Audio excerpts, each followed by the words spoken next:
Nifty 24,400ના કોલમાં ગઈકાલે આપણે clear prediction કર્યું હતું કે ભાઈ જ્યાં સુધી આ પ્રીમિયમ 109ની ઉપર એક 15 મિનિટની કેન્ડલનું ક્લોઝિંગ ન કરે ત્યાં સુધી એ 50 રૂપિયા આવવાની કેપેસિટી ધરાવે છે અને મોર્નિંગમાં લગભગ 50-52ની આજુબાજુથી આ પ્રીમિયમ સીધું બ્લાસ્ટ થઈ ગયું અને ગઈકાલના ક્લોઝિંગની ઉપર ક્લોઝ થઈ ગયું.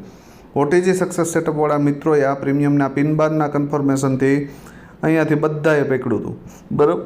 પણ જો તમારી પાસે નોલેજ નથી, બરાબર, મતલબ કે આપણા લેવલ ઉપર તમે હાલો છો કે સાહેબ 109ની ઉપર ક્લોઝ કરવાનું કીધું છે, તો આ સ્ટ્રોંગ કેન્ડલથી ક્લોઝ થયું, ફરી પાછું એ જ લેવલને રિટેસ્ટ કર્યું અને એ જગ્યા પર એક મસ્ત મજાની પિન બાર કેન્ડલ બનાવી, જે આપણી ફેવરિટ કેન્ડલ છે અને દરેક એનાલિસિસ વિડીયોની અંદર આ વસ્તુ હું સમજાવું હું. તો અહીંયાથી લગભગ 109થી 160-170 સુધી આ પ્રીમિયમ વન વે ગયું છે, બરાબર. તો આ 50થી 60 પોઈન્ટની મૂવમેન્ટ કેટલા મિત્રોએ કેપ્ચર કરી છે એ કોમેન્ટમાં જણાવજો.